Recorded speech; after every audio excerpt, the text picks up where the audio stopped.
All right, thanks, Angie. I have so much to get to today. Thank you, everybody who submitted questions. Really helped bulk out my talk. You'll see I've gotten to dive in some of the research as far as risk and mortality and health outcomes, as well as some important other information. We'll see, basic learning objectives here. We're going to first lay some foundation, describe some nomenclature. I think that's important whenever we talk about BHRT. And then looking for differences in options, routes of administration. There were lots of questions about that. We'll review some research and then try to figure out, treatment plans and those types of things. So without further ado, we'll kind of jump right in. When we think about hormones in general, typically we'll see things like synthetic or natural or bioidentical. So I want to take some time to go through that. So synthetic hormones are man-made, so they may or may not be derived from a natural source. And that refers to typically what we think of as HRT. All hormones are used in supplementation are technically synthetic. Our bodies do not produce the enzymes necessary to convert starter materials into hormones. But when we think about the word natural hormones are derived from natural sources. And we think about yam or soy. They aren't necessarily bioidentical. They're just natural. And then on the other end, we have bioidentical. So bioidentical means that the hormone structure has the same molecular structure as the body's endogenous hormones. They're always synthetic. And the starter material may be from a natural source, but the molecules are created to match those that are found in the body. That's a common example of confusion in this area is that the use of wild yam cream as a source of progesterone. So you cannot apply wild yam cream and expect progesterone levels to change, nor progesterone receptors to respond to that wild yam, because yam is a common starter material for bioidentical hormones, but the yam cream itself is not the good source of the bioidentical hormone. So I hope that provided a little bit of clarity and didn't confuse anyone, but I wanted to kind of start off with what we're actually talking about when we say bioidentical. Now, in the US, some hormones available over the counter and some are also prescription. We have hormones that are over the counter, progesterone, creams, DHEA, estradiol, estriol, and then by prescription, non-compounded hormones are going to be our standard. You think about Bival dot or estrogen patches, those things. And then we also have prescription compounded, and that would be, Biest, progesterone, DHEA, testosterone, and cortisol. There are quite a few bioidentical pharmaceutical options that contain estradiol. While these products are an improvement from the equine and ethanol estrogens, they are still in a more or less one-size-fits-all package and that contain only estradiol. Remember that the FDA is not currently approved estriol for the treatment of menopausal symptoms, so you won't see that available in pharmaceutical bioidenticals, but there are even fewer progesterone options. Formitrium is something that you're probably familiar with, so that oral micronized progesterone. And then when we think about compounded BHRT, this is where the pharmacies make every hormone and potency available to us. So it's less of that one size fits all. We're able to kind of tailor that a little bit better. In addition to sex hormones, you can also think about thyroid medications and cortisol in that way as well. When we think about hormones, I often will think about routes of administration. Those are important. We've discussed like what's involved, but now let's talk a little bit about more of the options. So we'll see that topical through the skin, and that's either going to be a cream, a gel, or a patch. Those are all going to be considered transdermal. We have suppositories. You could also deliver vaginally, and we'll think about that as well as more of our transdermal dosage. You'll have oral, sublingual, That's kind of similar to topical because it's just a different route. We'll talk about that. And then, of course, injections and pellets. All right, let's talk about transdermal and some of the advantages. It's easily monitored when you're thinking about salivary hormone testing. It's pretty easy to use because we're not swallowing it. It's not subject to that first pass, and you have an easier time altering the dose as you need. Patches, again, we're thinking about patches as transdermals, and those are the steady release of hormones. And there's pretty convenient suppositories deliver the hormone directly to the tissue.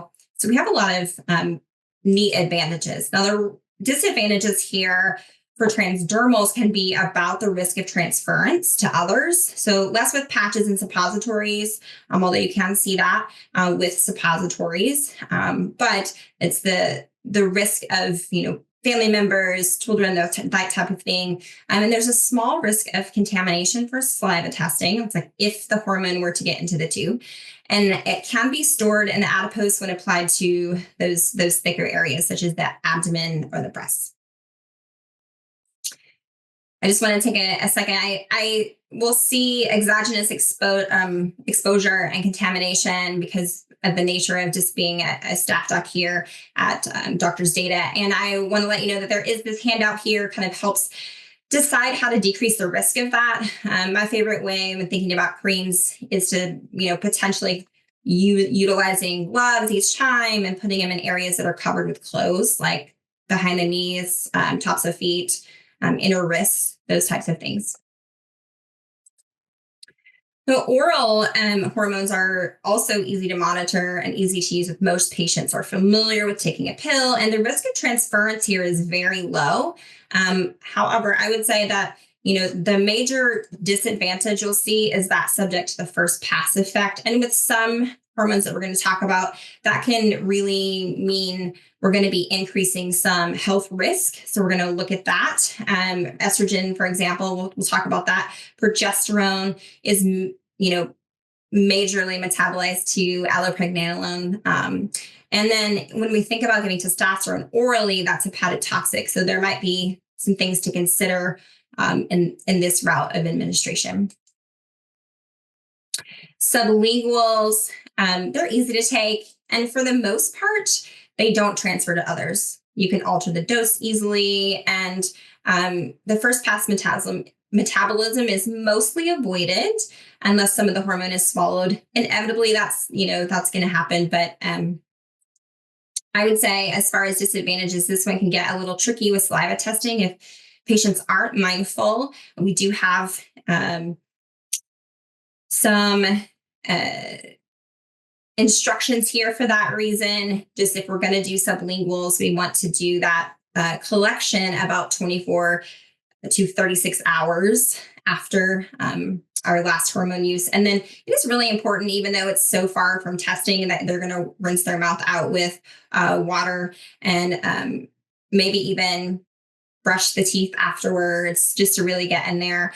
Be mindful about things like dental appliances, dentures, those types of things, or even permanent retainer type of devices, dental devices, because I have seen those hold on to hormones even for this 24 to 36 hours. So it's important to kind of realize what our patients have going on as well. Intramuscular and sub-Q avoids first pass metabolism. And I would also say that there is little to no exposure to others. It would have to be someone who is coming in contact maybe with a little bit the drop that maybe is coming up when you're drawing, but you're not usually seeing that. I would say kind of the larger disadvantage is that it's not ideal for needle phobic patients. Therapies are typically dosed weekly or biweekly, so there's less consistent hormone supply from day to day, as compared to other hormones that we've kind of talked about already. And lastly, pellets. So pellets are inserted under the skin, and then they're slowly released somewhere between 3 and 6 months, depending on dosage. There's little to no exposure to others, not subject to first pass effect, but they're semi-permanent. So you have a little bit longer duration of hormone, and patients don't really have to think about taking something daily or weekly. Now, in the same vein as semi-permanence, it's also kind of a disadvantage because if we were to need to alter the dose, you can't really do that once it's implanted. And then also, it's a little bit more invasive. It is surgically implanted in the office. You need to have, they need to come see you for that.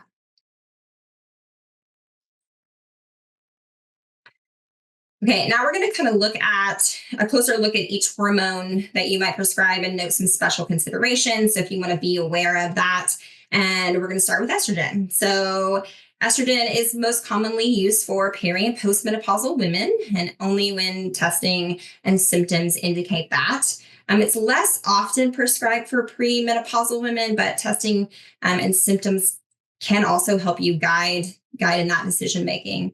If your patient is considering conception, it's important to know that. So remember to ask. And then we always teach that we need to provide progesterone when prescribing estradiol. So it's not just to protect the uterus, but progesterone receptors are found all throughout the body, including the brain and the bone, cardiovascular system. And so patients can benefit from much more than just endometrial protection. Progesterone can often help balance that proliferative effect.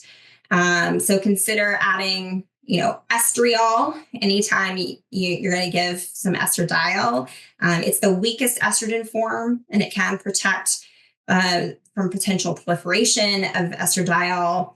And I would just say, preferentially consider topical over oral forms of estrogen. And I alluded to this in the intro or a little bit a few slides ago, but a big reason for this, and this slide goes into a lot of detail, so I'm just going to kind of hit the high points here, but topical hormones bypass the liver and metabolism, and don't cause those high concentrations in the liver like oral forms would. So transdermal estrogen does not result in the same increase in inflammation and coagulation markers that we see with oral hormones. And then, too far. Both oral and transdermal estradiol, however, will improve HDL and LDL ratio, and that's potentially something to think about for oral, maybe. But the transdermal has more favorable effects when you're thinking about triglycerides itself. Generally, we'll see less weight gain when we're using a transdermal estradiol, and more importantly, it's less metabolic syndrome in general.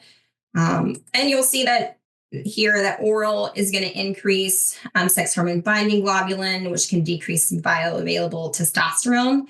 You might also note that can lead to a decrease in libido. This is often a problem already during menopause. Now, if you're someone who just kind of glosses over that, I kind of hit the high points here on this slide just to give you some talking points, or even if you wanted to refer. This is essentially saying the same thing as the other slide, just in little bulleted points there. And as I just said, it's not just testosterone that can be lowered by oral estrogen. I want to just kind of bring up the fact that thyroid and cortisol can also be increasingly bound. So an increase in those binding proteins as well. In this study, oral E2 administration was associated with increased sex hormone binding globulin and total testosterone, but a decreased free testosterone. They also looked at thyroid hormone. Total T4 increased, but free T4 decreased when oral therapy was used. So there may be some unwanted effects on just the sex hormones, but also in the thyroid as well. Generally, we're going to think about estrogen guidelines here. Estradiol is preferred over conjugated equine estrogens. And again, that's due to the bioidentical nature. I think about transdermal being best for some of the reasons that we just talked about, avoiding oral estrogens, especially in patients with these issues, gallbladder disease, high triglycerides, those types of things, migraine. And a typical starting dose for an estrogen will say can be 1 milligram oral, or if you're thinking about a patch, a 0.05 a day. I encourage to start with kind of that lower end and titrate up. So you could even think about the 0.025, maybe moving into the 5. And that's where you can go straight for the 0.5. Transdermal creams, I like a little mixture of biased. So that's maybe an 80-20. And it's therapeutically equivalent to that 1 milligram oral or that 0.05 patch in a day. And then there's always interesting, ideas, and feel free to call us when you're trying to convert, because, it is a little challenging and there's not a lot of information out there on that.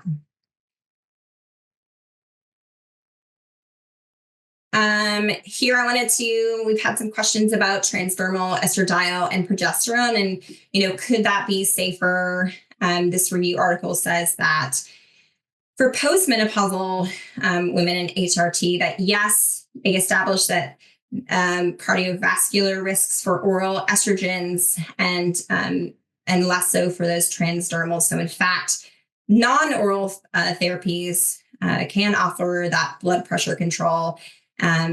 And we'll see that this study here is going to note a difference between progestins and progesterone.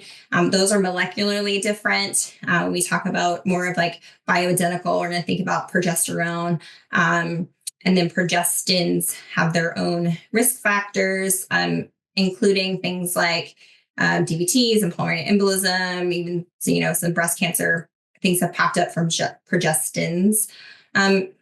Progesterone, it has more favorable actions when we think about the vessels in the brain. So, potentially here a better fit. When we think about estriol, the FDA has not approved this as a treatment for menopausal symptoms. However, clinical research tells us that it's the most effective treatment for vaginal dryness in menopause. It's most often prescribed as a vaginal suppository or cream. It can help, boost that estrogen quotient that's on your testing here. And over-the-counter creams and suppositories are available. And then you can also think about, if you're going to compound estradiol anyway, adding that estriol again.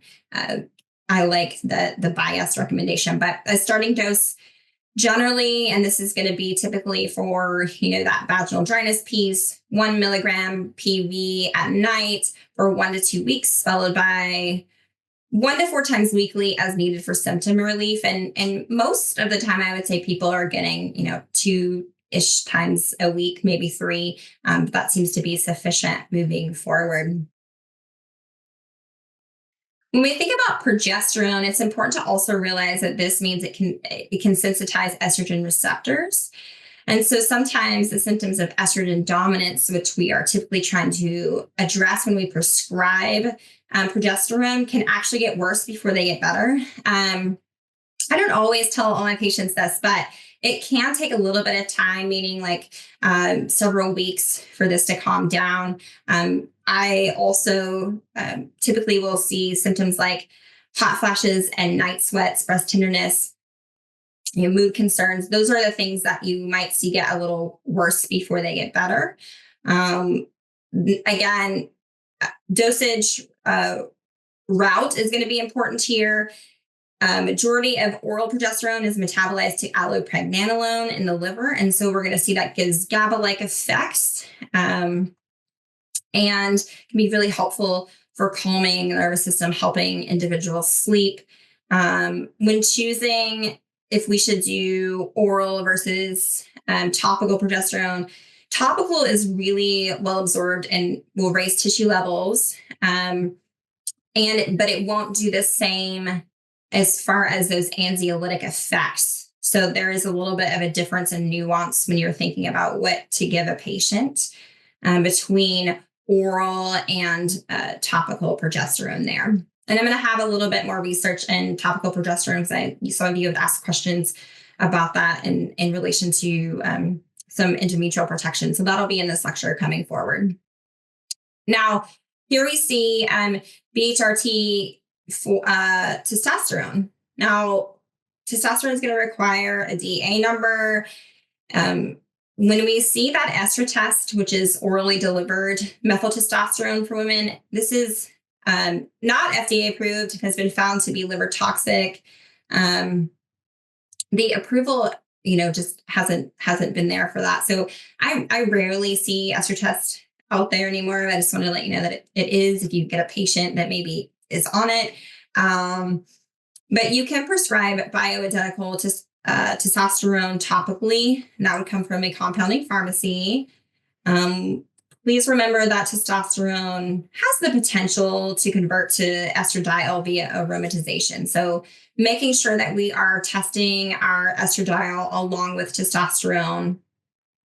And if we believe that's happening, maybe also adding in an aromatase inhibitor can be helpful, since you can compound them together. That can be helpful in preventing that conversion from T to E2. And if you prescribe T, or you prefer not to, you may be able to support increasing testosterone levels with DHEA supplementation. Remember, it's super important to ask your male patients about conception goals. So before prescribing testosterone, as exogenous T can inhibit spermatogenesis. That is definitely a huge consideration. So remember to ask about that when you're thinking about prescribing testosterone.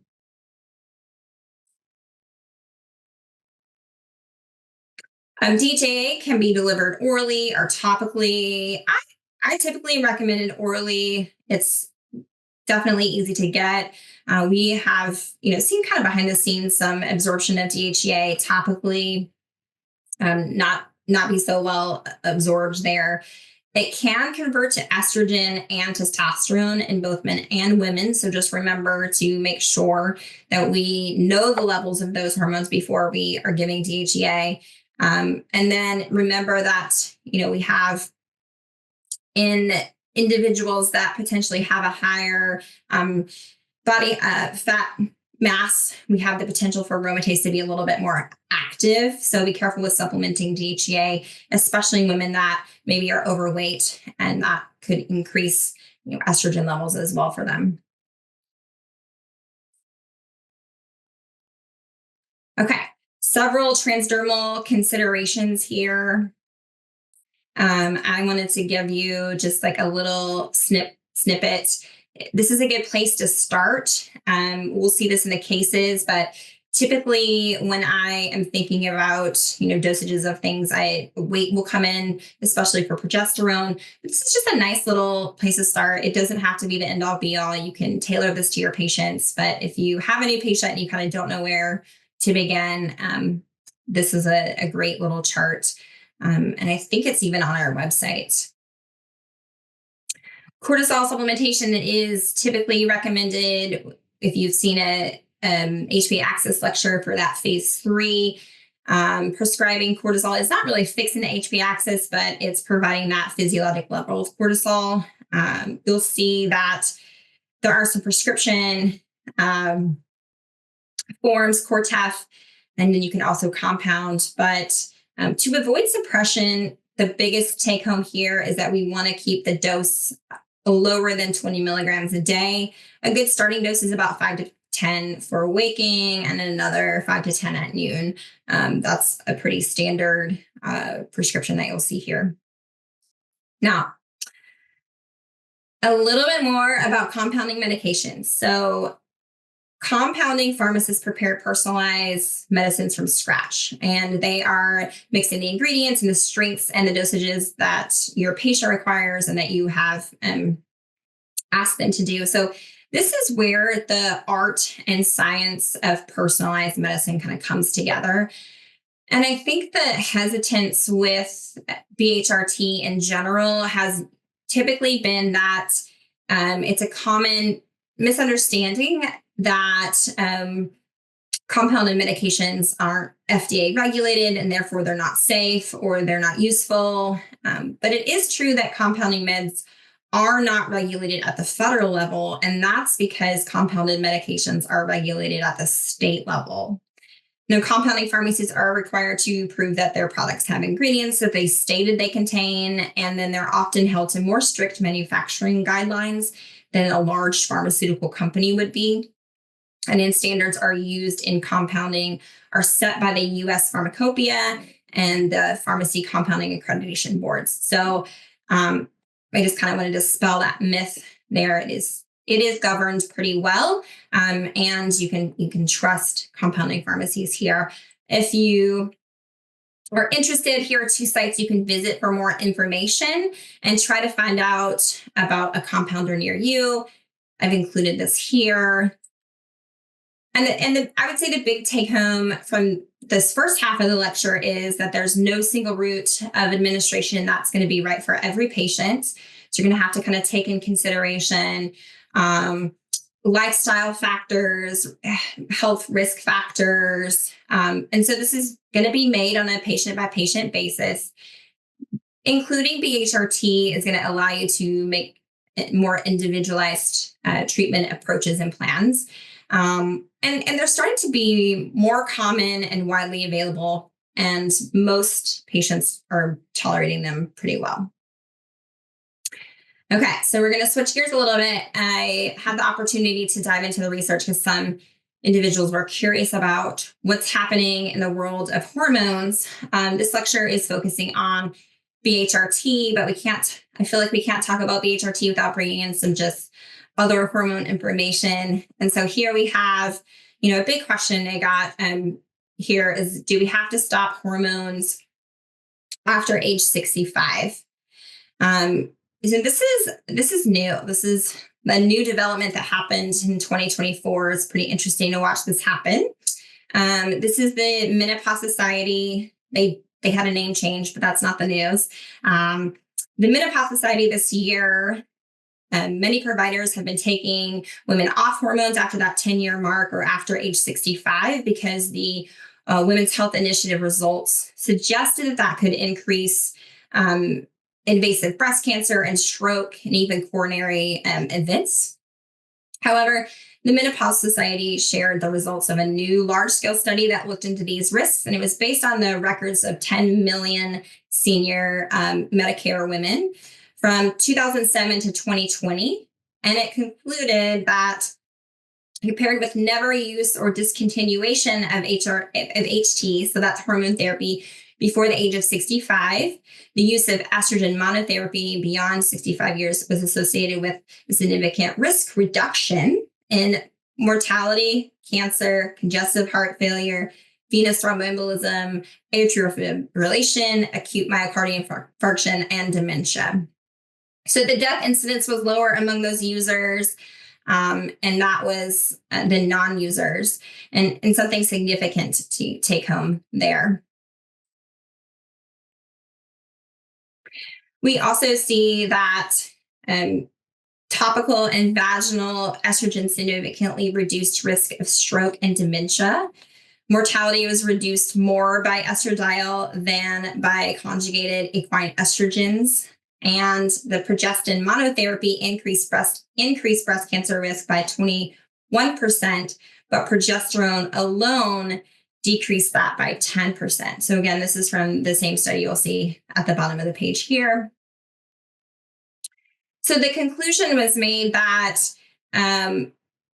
looking at all of the risk and benefits of the studies, the safest hormones were low dose vaginal or transdermal estradiol. Adding a progestogen did not increase any risk as long as the low dose transdermal or vaginal estrogen was used. Now, again, we're going to kind of dive into other big news from 2024. So after 20 years, a follow-up of the Women's Health Initiative was that ovarian cancer incidence and mortality more than doubled among women on estrogen alone. And the difference reached significance after 12-year follow-up. So following women to about that 12-year mark, which was interesting because now currently, if a woman doesn't have a uterus, it was thought that we didn't need to do progesterone, but now we're finding a little bit different information. And this is new. So if if you're talking to providers that don't know about this, the study is pretty new. Women on combined therapy did not have an increased incidence of ovarian cancer.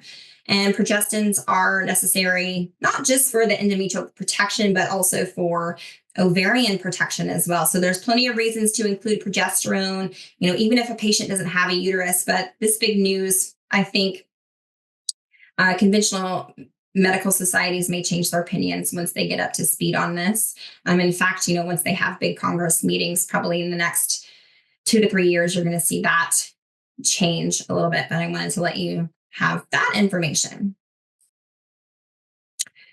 Another question came up when thinking about BHRT and risk. And I will say in the research currently, you're going to find the word isomolecular. And when you see isomolecular, just read BHRT. It's the scientific community's way of creating kind of unity across the board. But isomolecular is the word for BHRT versus molecularly altered. When we'll think about, I'll give this first example here, and you'll kind of see what we mean. In 2024, this year, ACOG updated their perspective on estrogen and acknowledged that the different risk profiles for isomolecular or BHRT hormones like estradiol and progesterone versus equine estrogens and synthetic progesterone. So conjugated equine estrogens mainly bind to those beta receptors, which is why you see those increase in inflammatory markers, which can contribute to collagen breakdown and promoting plaque destabilization and cardiovascular events. So estradiol, on the other hand, binds the alpha and beta receptors, and transdermal forms have been shown to improve hot flashes and vaginal dryness, but also bone density. So that's something to keep your mind on there as well. And ACOG again in 2024 looked at progestins versus more of the BHRT or isomolecular progesterone. And progestins can bind androgen and glucocorticoid receptors, and this can promote insulin resistance and increase breast cancer risk. So medroxyprogesterone acetate increases the risk of thrombosis, and we've seen that. And then the micronized progesterone has not been implicated in those thrombosis or breast cancer events.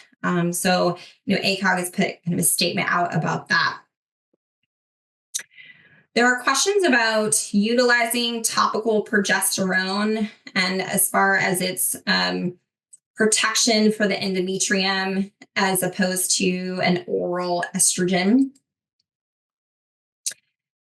And I would say that there's not the same level of evidence for transdermal progesterone regarding the endometrial protection, but here's what we know so far.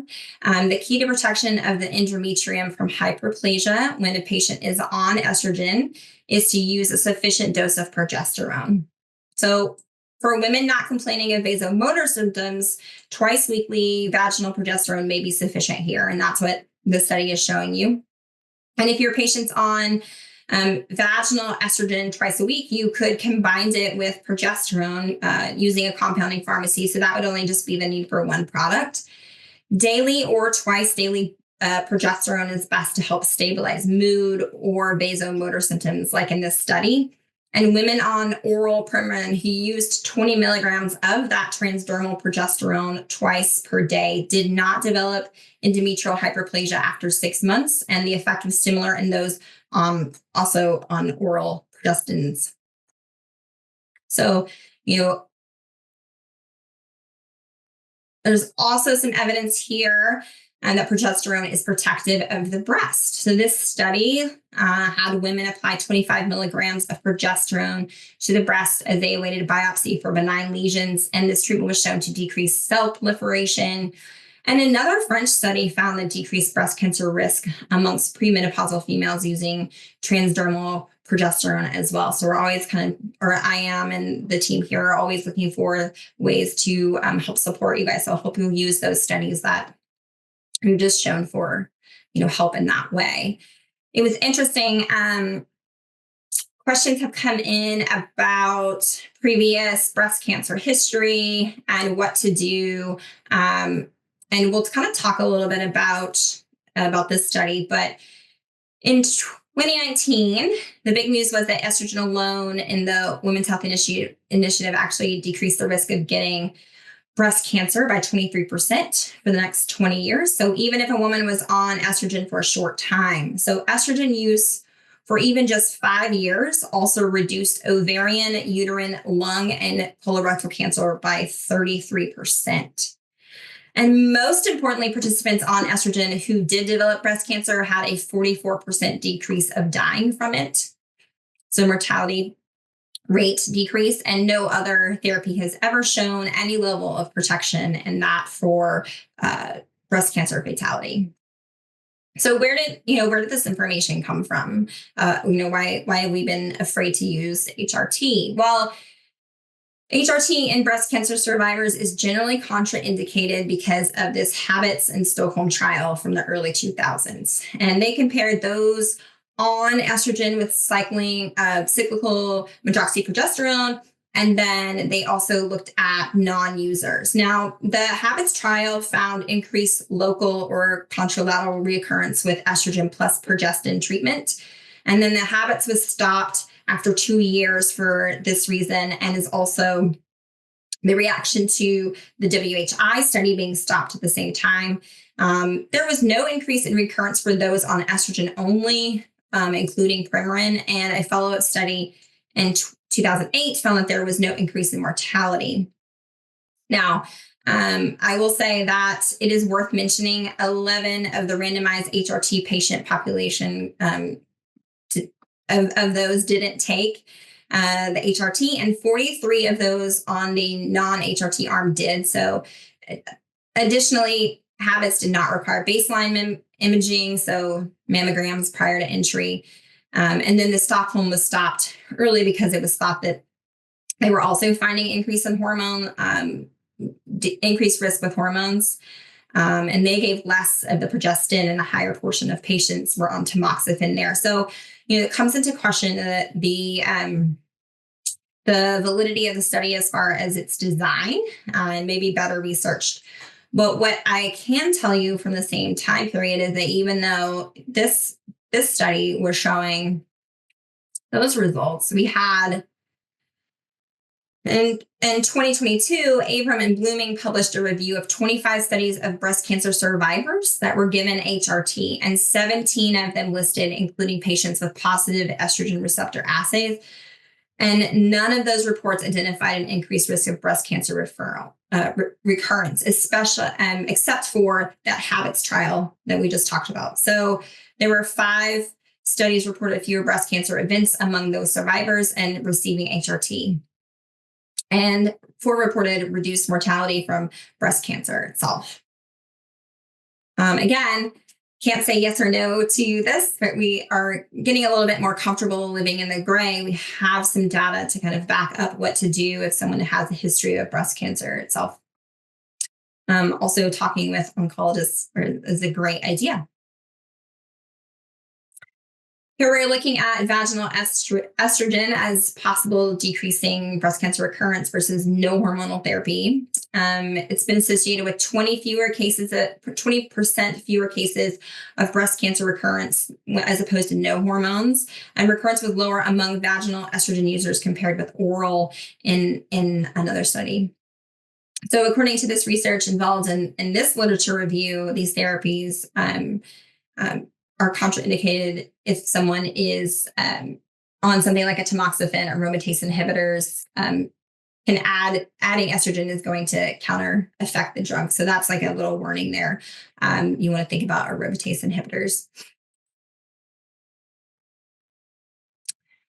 4,000 breast cancer survivors using vaginal estrogen here in this study did not experience an increased rate of recurrence. So ACOG has okayed vaginal estrogen for patients after a trial of non-hormonal therapies, and then vaginal estradiol can be used concurrently with tamoxifen. But if patients are on aromatase inhibitors, again, they should consult with their oncologist. The Menopause Society here in 2022, they state that the risk of hormone therapies differ depending on the type, dose, duration, and use, route of administration, and timing, and whether a progestogen was used. And you'll see here contraindications for oral and transdermal hormone therapy. But then you also, interesting that they make a statement here that family history is not a contraindication, and BRCA1 mutation might not be an absolute contraindication as long as a person has undergone a bilateral salpingo-oophorectomy. So there is some consideration in prescribing hormones in these cases. So this is, their position moving forward. It stated that the hormone therapy remains the most effective treatment for vasomotor symptoms, and the genitourinary syndrome of menopause has been shown to prevent bone loss and fracture, and that is including in breast cancer survivors with severe vasomotor symptoms not responsible to non-hormonal therapies. They can be offered systemic hormone therapy involving their oncologist and making that decision. They may be offered vaginal estrogen or DHEA and deferring to oncology here. So ACOG and the Menopause Society seem to be on the same page when it comes to at least this argument here. I'm going to got two of my slides out of place here, but these are the non-hormonal options for those genitourinary symptoms. So if you see patients here, trying these before jumping into hormone replacement is what both societies are advising. So if you wanted to do that, I have these options for you here. And other things to think about. I had someone ask me, like, what happens if you are practicing in an unlicensed state, meaning maybe I'm a naturopath or another physician, and I don't have the ability to prescribe, maybe in different parts of the world. There are creams and oral and sublingual drops and vaginal suppositories that are available over the counter. You're going to find single hormones or combinations of those. I will say the only thing that you're not going to find over the counter, because you need prescription rights for that, and DA number, is going to be testosterone. But you can find really great companies out there that your patients can have access to hormones if they wish. I think the biggest thing in making sure that we are delivering hormones effectively is going to be, how are we monitoring hormones? How are we getting the best testing? What to do. When I see this over and over, but patients doing little things outside of our instructions. So I just wanted to take a second to say, hey, when you're dispensing a kit, it's if you can, or train someone to go over the collection guidelines with a patient. There are certain dates to remember, such as in the luteal phase, and then again, proper dosage intervals for different routes of administration. So I'm reminding you that those are here. Please have your patients freeze a sample overnight, and then they can ship it out the next day. I get calls about timing, and so I wanted to start with kind of this testing schedule, which is in the instructions, but you'll also see just different windows. Perimenopausal with irregular cycles, that's on here. So if they have ovulation pains, 7 days after ovulation. Perimenopausal with irregular cycles and no pains, we definitely want to just try to test after day 14, because we know that the luteal phase is about 2 weeks. And so we're going to capture it within that time. And that's probably the trickiest collection, I will say. And then I also wanted to remind individuals that if you're collecting for night shift workers, have them collect the first 30 minutes upon waking after their wake up, and that they're going to continue the rest of the day on their personal schedule. And that will give you the best results here. I alluded to this a little bit, but there are some timing factors that happen when your patient is on hormones that are really important to think about. So, I've listed them here, but topicals, for example, you want to hold that prescription 12 to 20, minimum of 12, no more than 24 before collecting. And then, sublingual is that 24 to 36. You'll see oral is fine on the day. And then these mid-cycle collections, that might look like I put on a patch twice a week. You're going to want to kind of capture that at like day 3, what that would be kind of like the mid-cycle and the 7-day, turnaround. So depending on how many times you're applying it once or twice a week. Just do your best for that mid-cycle collection. If you have questions about that, this is ideally on the website, but it's also in on the patient's results at the bottom of the page. You can click on it and it'll give you the dosage interval that we just talked about, and then it will give you other things to think about as far as collection go. Really important to read the directions. Another thing I want to point out is that there is a page for patient, what they are taking, but also their symptoms. Those are big. I get them all the time in the lab where they're not filled out, and they would be really helpful for consults if you have these filled out, but also for your own information, because sometimes patients will report things that they have never said to you. And making sure that they're on supplementation, because we have supplementation ranges, so that they're at least filling out the part that they are taking hormones. Okay, I'm going to try to get through some cases here so we can think about how we might apply BHRT to our patients utilizing testing. Here, I'm going to kind of try to go through these a little quick, but I do want to take some time to go through them. So I'm going to do my best here for just time's sake so we can get to your questions. But here, this is Jane. Jane is a premenopausal female, irregular cycles, insomnia, PMS, and that's going to include breast pain, dysmenorrhea, and fatigue. This is a little bird's eye view of the report. You're going to see that we have cortisol on the left, and then on the report number 1, and then our sex hormones on the right. Another big thing I am such a fan of is remembering that on the top of the form, you're going to see the date collected. That can be helpful for, is it the right time in the cycle? When was the last menstrual period reported? That can help alleviate some of the questions or concerns that you might have too as they're coming up. And it'll also give you the 4 times that the cortisols were collected. There is this is the pop out. This will give you some hormonal suggestions here. Please read the comments, and then also know that if you can't remember the dosage intervals, did my patient do it correctly? There is a little clickable link in your inbox when you get this. You can look at the report and click the link and make sure. But here are the results. So Jane's progesterone is low, and it's low enough to make you suspect that she is in ovulatory cycles. And if no ovulation did occur, this progesterone level would indicate that the corpus luteum is not producing progesterone sufficiently. So in this case, we want to support ovulation and the luteal phase, since this patient is desiring conception and has progesterone insufficiency symptoms. So how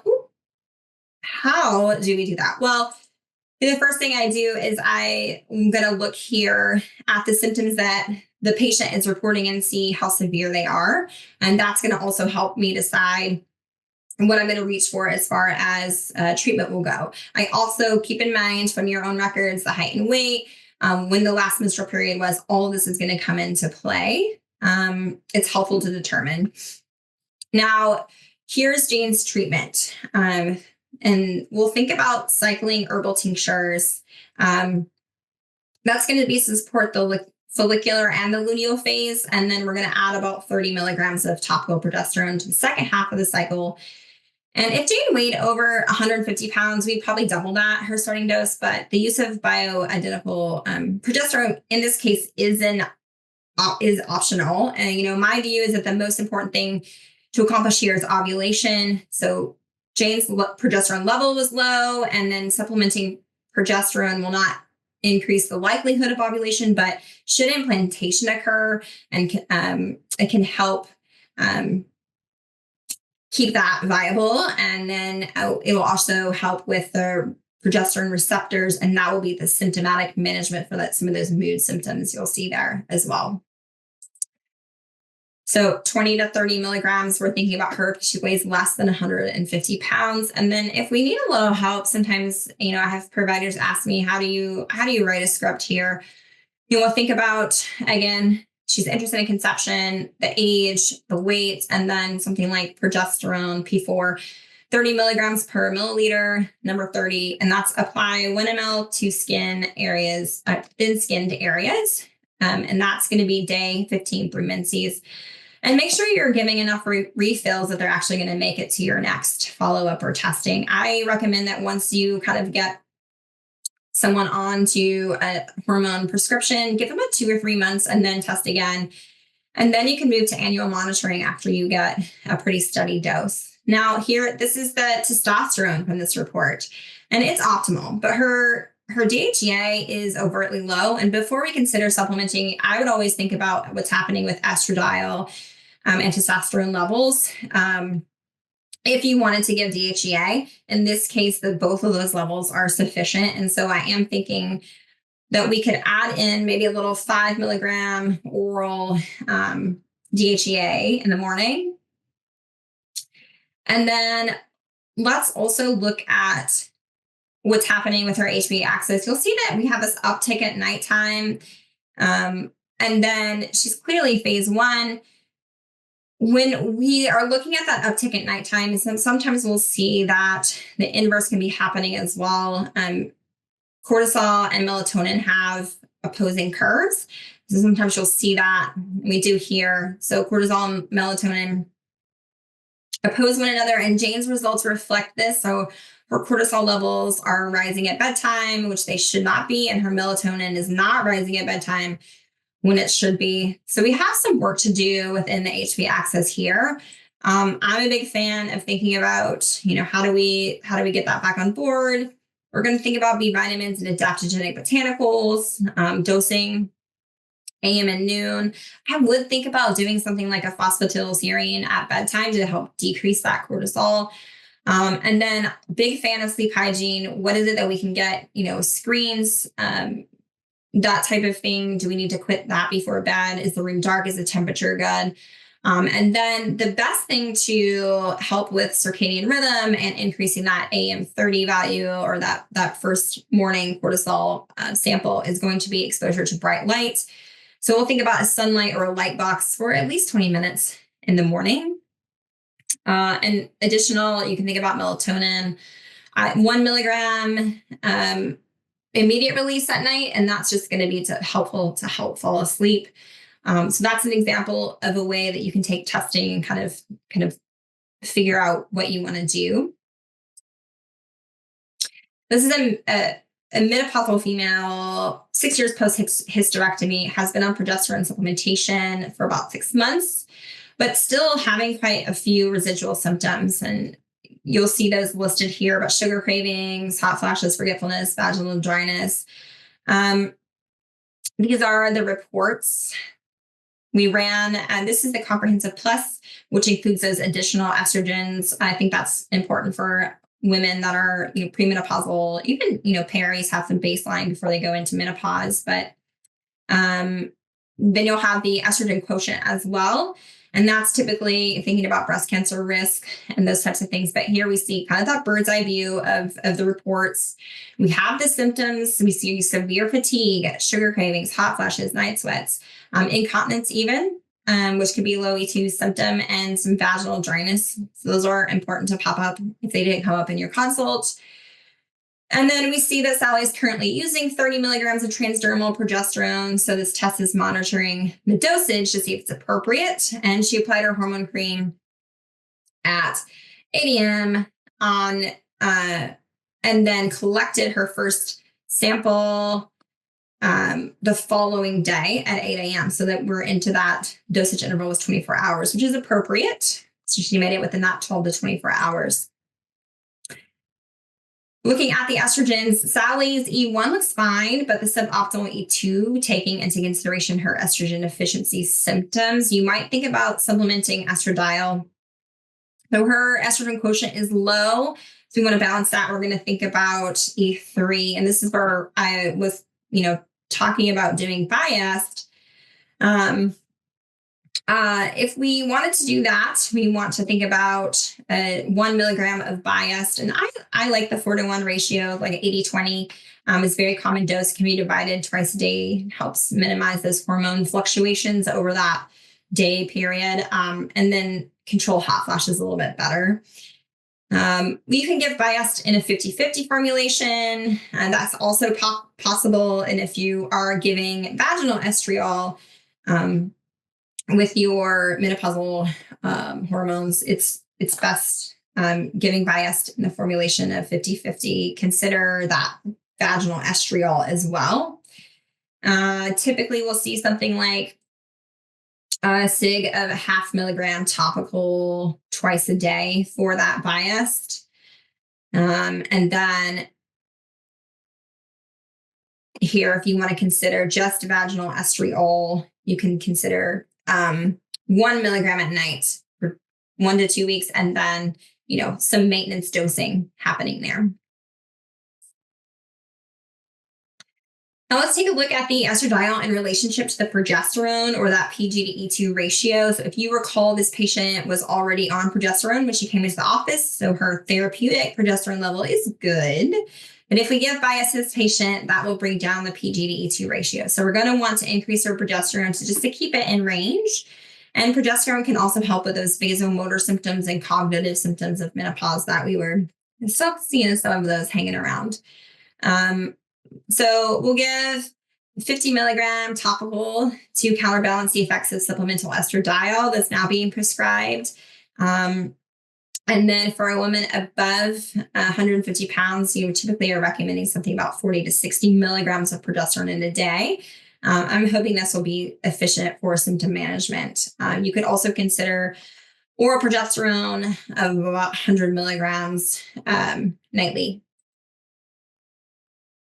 And then you may have noticed this elevated testosterone level on Sally's report. Maybe not, because it's kind of tiny on the screen. But how would I explain this? Exogenous exposure? Possibly. I don't think it's likely, given that it's pretty close to what the body can make in general. But you would want to check in and make sure that nobody in the home is using topical hormones. And Sally marked no on her survey, so that's not it. So also, we tend to see much higher T levels in women when they are being exposed to testosterone creams. But slight elevations like this look like metabolic syndrome, insulin resistance, and we're going to want to investigate that further. So here's an opportunity to talk about diet and lifestyle. My favorite things: low glycemic index diet.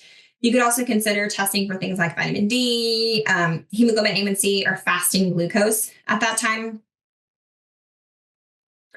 And here's where we ended for prescription. I'm not going to read it out because we just kind of talked about everything here, but we want to make sure that we at least have the thought process about the vitamin D here, specific for diet and exercise. And if the testing reveals actual diabetes or something in that world, we're going to be a little bit more targeted.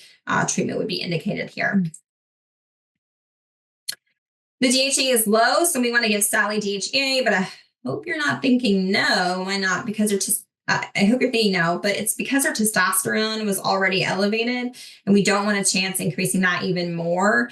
So no DHEA at this point to do the elevated T. We can always put it on the back burner later once we get things stabilized.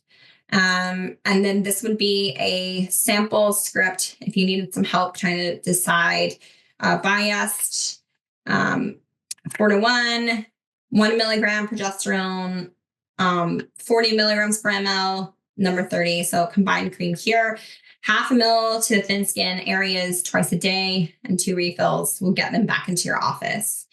Here is an example of a troche if you wanted to do it this way. I'm typically not doing a lot of biased sublingually, but you can, if you're really cautious about making sure it's completely dissolved. But this would be 1/2 a troche sublingual twice a day. Here would be the sig.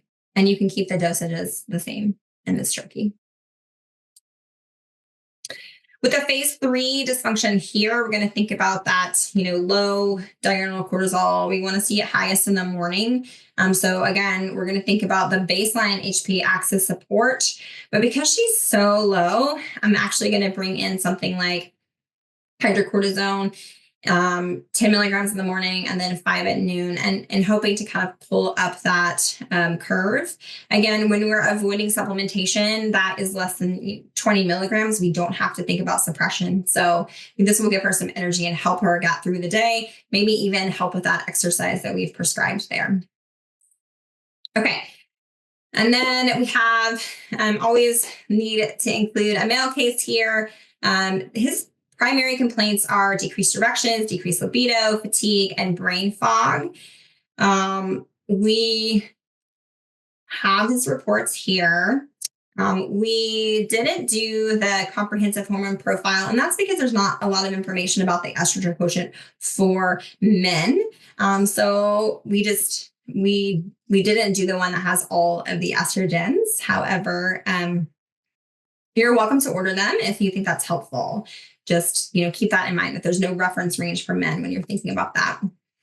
We see the symptoms here: elevated total cholesterol and triglycerides, low libido can indicate decreased androgens.